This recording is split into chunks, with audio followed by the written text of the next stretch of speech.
হরে কৃষ্ণ বন্ধুরা, কেমন আছো সবাই? আশা করি তোমরা সবাই ভালো আছো আর আমরাও ভালো আছি রাধা মাধবের কৃপায়। অনন্ত কোটি বৈষ্ণব ভক্তবৃন্দের চরণে শতকোটি প্রণাম জানিয়ে আজকে একটা নতুন ব্লগ আমি শুরু করছি। প্রথম থেকে শেষ পর্যন্ত তোমরা দেখতে থাকো, আশা করি তোমাদের ভালো লাগবে। তো অনেক দিন আমি ব্লগ তোমাদেরকে দিতে পারিনি, আসলে সাংসারিক কিছু চাপের কারণে আর ব্লগ আমি দিতে পারছি না। তো এবার থেকে চেষ্টা করব প্রত্যেক দিন একটা করে ছোট্ট হলেও ব্লগ তোমাদের সঙ্গে শেয়ার করার। তোমরা সকলে আমার পাশে থেকো আর সকলে আমাকে কৃপা করো, আমি যেন ভক্তিপথে অনেক অনেক এগোতে পারি আর ভগবানকে ভক্তি করতে পারি। কাল নৃসিংহ চতুর্দশী ব্রত গেছে, আমরা সপরিবারে খুব সুন্দরভাবে নৃসিংহ চতুর্দশী ব্রত পালন করেছি।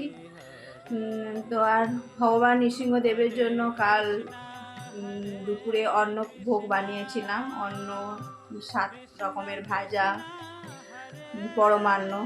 তো সেই প্রসাদগুলো ছিল, সেই প্রসাদগুলো আমরা আজ সকালে পালন করেছি সেই প্রসাদ পেয়ে।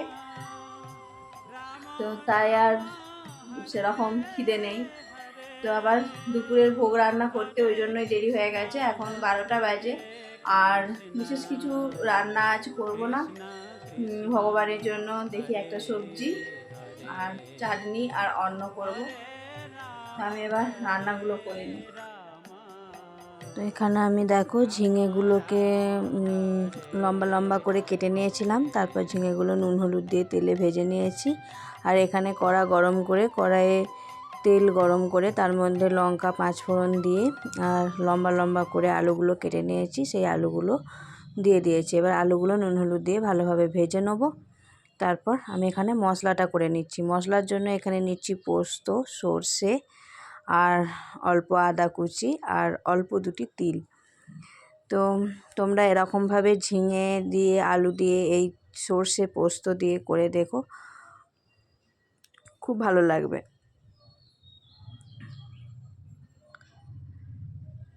তো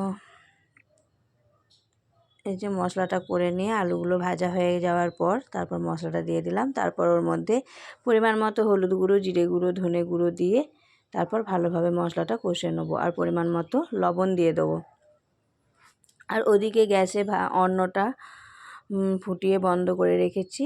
আর তারপর এই সবজির মধ্যে দিয়ে দিলাম অল্প কাশ্মীরি লঙ্কার গুঁড়ো। তো এইভাবে সবজিটা করলে কিন্তু আমরা ঝিঙে পোস্ত তো সবাই করি, কিন্তু এই রকম নতুন আইটেম পোস্ত, সর্ষে, তিল, তারপর অল্প আদা কুচি, 2 টুকরো মতো আদা কুচি দিয়ে আর স্বাদ অনুযায়ী ঝাল দিয়ে যদি করা হয়, তো দেখো আশা করি সবারই খুব ভালো লাগবে। তো আমাদের তো খুব ভালোই লাগে সবজিটা। তো গরম গরম অন্নের সাথে আর এই ঝিঙে আলুর এই রসাটা গরম গরম থাকলে খুব এই রসাটা দিয়েই অন্ন পাওয়া যাবে, আর অন্য কিছু সবজি আর লাগবে না। তো আমি তারপর ঝিঙেগুলো দিয়ে ভালোভাবে মশলাটা কষিয়ে নিচ্ছি, তারপর পরিমাণ মতো জল দিয়ে দেবো। একটু রসা করব,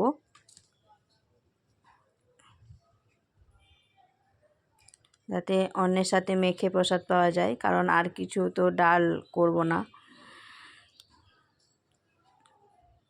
তো আর এই সবজিটা একটু রসাই ভালো লাগে, খুব চাপ চাপ হয়ে গেলে ভালো লাগবে না। তো আমি এবার সবজিটা বসিয়ে দিয়ে এক এক করে সমস্ত বাসনগুলো ধুয়ে নিই। তো রাত থেকে বাসনগুলো রয়ে গেছে, কাল যেহেতু নৃসিংহ চতুর্দশীর উপবাস করেছিলাম, তো রাত্রে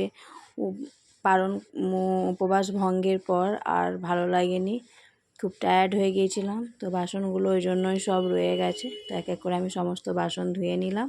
এই যে দেখো সব বাসন জল ঝরতে দিয়ে দিয়েছি। তো এবার আমার সবজিটা দেখব কত দূর হলো।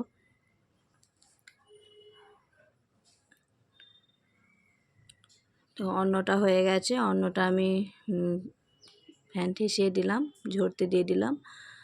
আর এদিকে দেখো সবজিটাও আমার হয়ে এসেছে, আলুগুলো আর একটু সেদ্ধ হতে বাকি আছে, তো হলেই হয়ে যাবে। তারপর সবজিটা নামিয়ে আবার আমের চাটনিটা বসাবো। অল্প করে আমি চিনি দিয়ে দিলাম। তো অল্প চিনি দিলে, অল্প একটু মিষ্টি স্বাদ এলে সবজিটা খুব ভালো লাগে। আর ওই গ্যাসে আবার দুধ দিয়ে গিয়েছিল, তো সেই দুধটা বসিয়ে দিলাম জাল দেওয়ার জন্য। দুধটা না গরম করে নিলেন কি গরমের দিন তো নষ্ট হয়ে যাবে, তো তার জন্য দুধটা গরম করতে বসিয়ে দিলাম। আর আমার সবজিটা হয়ে গেছে, গ্যাস অফ করে দিয়েছি। তারপর সবজিটা দুটো বাটিতে করে রাখবো, কারণ আমাদের রাত্রেও হয়ে যাবে আর দিনের বেলাতেও হয়ে যাবে। যেহেতু গরমের দিন, তো গরমে আর রুটি পাওয়া যাচ্ছে না, তো একবারেই আমি অন্ন করে নিয়েছি। আর রাত্রিবেলা ভগবানকে মিষ্টি ফল এসব ভোগ লাগিয়ে দেবো, আর আমরা রাত্রে অন্নই প্রসাদ পাবো। যেহেতু গরম, তো রুটিটা আর গরমে সহ্যও হচ্ছে না আর ভালোও লাগে না। তো সবজিটা আমি রেখে দিলাম। তারপর আমি আমের চাটনিটা বসিয়ে দিচ্ছি, কড়াইয়ে অল্প তেল পাঁচফোড়ন দিয়ে আর আমটা দিয়ে দিলাম। তারপর একটু ঢাকা চাপা দিয়ে দেবো, তাহলে আমগুলো সেদ্ধ হয়ে যাবে। দুধটা জাল দেওয়া হয়ে গেছে, এবার আমের চাটনির মধ্যে চিনি দিয়ে দেবো। যেহেতু আমরা চাটনিটা একটু মিষ্টি মিষ্টি পছন্দ করি, তো তার জন্য চাটনি একটু বেশি করেই চিনি দিলাম। আর চাটনিটাও আমি দুটো ভাগে ভাগ করে দুটো বাটিতে রেখে দেবো। যেহেতু অনেকটাই চাটনি হয়েছে, তো একদিনে সারা হবে না, তাই আর প্রসাদই করব না, খানিকটা বাটিতে রেখে দেবো। আর একটা যেটুকু লাগবে আজকের মতো অন্য একটা বাটিতে নিয়ে নিলাম। তো আমার সমস্ত রান্না হয়ে গেছে, গ্যাসও পুছে নিয়েছি, ভগবানের রান্নাঘর একদম পরিষ্কার করে নিয়েছি। এবার প্রভু এলে ভগবানকে ভোগ নিবেদন করবে। তো প্রভু এসে গরম গরম অন্ন থালায় বেড়ে নিচ্ছে ভগবানের জন্য, আর দিয়ে দিচ্ছে সবজি, অল্প গাওয়া ঘি, চাটনি আর দই আর কাগজি লেবু। এবার আমরা গরম গরম প্রসাদ পাবো। তো এটা আবার বিকালবেলা। তো দেখো প্রভু বেগুন গাছ লাগিয়েছে, বেগুন গাছে বেগুন হয়েছে একটা ভগবানের জন্য। আর এই যে তুলসী মহারানীকে দর্শন করো। তার বিকেলবেলা প্রভু বলল যে আজ একটু সিঙ্গারা বানাও ভগবানের জন্য, আর আমরাও প্রসাদ পাবো। তো তাই আমি সিঙ্গারা বানাচ্ছি। তো সিঙ্গারা বানানোর জন্য এখানে আমি কড়া গরম করে কড়াইয়ে তেল দিয়ে দিয়েছি, অল্প জিরে ফোড়ন দিয়ে তার মধ্যে আমি কাঁচা লঙ্কা কুচিয়ে আর আদা ছিঁচে দিয়ে দিলাম। তারপর সেটাকে ভালো করে ভাজা ভাজা করে নিলাম। তারপর তার মধ্যে হলুদ গুঁড়ো, জিরে গুঁড়ো, ধনে গুঁড়ো দিয়ে মশলাটা ভালোভাবে কষিয়ে নেবো। আর আলুগুলো ছোট ছোট করে টুকরো টুকরো করে কেটে আর প্রেসারে একটা সিটি দিয়ে দিয়েছিলাম, সেই আলুটাকে এবার এর মধ্যে দিয়ে দেবো। এই যে ওটা জল ঝরিয়ে নিয়েছি, তারপর তার মধ্যে দিয়ে পরিমাণ মতো নুন দিয়ে ভালোভাবে পুরটা বানিয়ে নেব। তারপর একটু দিয়ে দিলাম ভাজা মশলা। তো জিরে আর লঙ্কাকে ভেজে গুঁড়িয়ে রেখেছিলাম, তো সেটাই এর মধ্যে দিয়ে দিলাম। তো এতে করে পুরের সেন্টটা বেশ সুন্দর হয়। আর এদিকে আমি সিঙ্গারা বানানোর জন্য আটাটা আধ ঘন্টা আগে মেখেই রেখেছিলাম ময়ান দিয়ে। তো সেটাকে লেচি কেটে নিলাম, তারপর এক এক করে সিঙ্গারার জন্য বেলে নেব। সিঙ্গারার জন্য লেচিটা লম্বা করে বেলতে হবে, যাতে মাঝখান বরাবর কাটা যায়।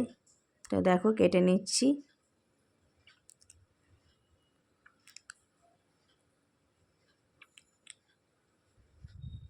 তো এক এক করে সমস্ত সিঙ্গারাগুলো আমি কেটে নেব, তারপর আবার পুর ভরে গড়ে নেব। এই যে এরকম লম্বা লম্বা করে কাটতে হবে। তো যেহেতু ময়দাটা একটু শক্ত করে মাখতে হয়েছে, তো তার জন্য দেখো ফাটা ফাটা হয়ে যাচ্ছে। সিঙ্গারার ময়দা একটু শক্ত করে মাখলেই সিঙ্গারাটা বেশ মুচমুচে হয়, আর ময়ানটাও একটু বেশি থাকে, তার জন্য এরকম ফাটা ফাটা হচ্ছে। তো সমস্ত লেচিগুলো আমি বেলে নিয়ে কেটে নিলাম। এবার এক এক করে সিঙ্গারাগুলো গড়ে নেব। তো ফোল্ড করে এর মধ্যে এবার ভর্তি করে পুর দিয়ে দেবো চেপে চেপে, তারপর মুড়ে দেবো। তো এবার আমি সিঙ্গারাটা মুড়ে নেব। তো দেখো সিঙ্গারাটা গড়া হয়ে গেছে। তো এইভাবে আমি প্রত্যেকটা সিঙ্গারাকে এক এক করে গড়ে নেব। তো আমার মোট সিঙ্গারা হয়েছিল দেখো 2, 4, 5, 6টার মতো সিঙ্গারা হয়েছিল। তো এবার কড়াই তেল গরম করে আমি সিঙ্গারাগুলোকে লাল লাল করে ভেজে নেব। তো প্রথমে একটু হাই ফ্লেমে উল্টে পাল্টে নিয়ে তারপর ফ্লেমটাকে কমিয়ে দেবো, তা না হলে উপরটা পুড়ে যাবে আর ভেতরটা কাঁচা রয়ে যাবে। তো এই যে দেখো সিঙ্গারাগুলো সুন্দর করে আমি ভেজে নেব। আর মুখগুলো খুলে যাচ্ছিলো বলে আবার একটু জল দিয়ে আমি ভালোভাবে চেপে চেপে নিলাম, যাতে মুখটা ভাজতে গিয়ে না মুখটা ফেটে খুলে আর পুরটা বেরিয়ে যায়।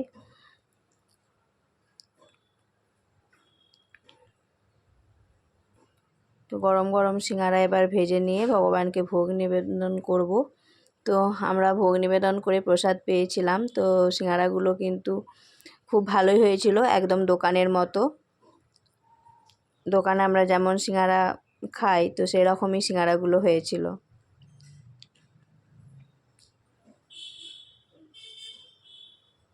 দেখো কত মুচমুচে হয়েছে, খুব খাস্তাও হয়েছিল সিঙ্গারাটা। তো একদম পুরো দোকানের মতো হয়েছিল। তো এক এক করে আমি এবার সমস্ত সিঙ্গারাগুলো ভেজে নেব, তারপর ভগবানকে ভোগ লাগাবো।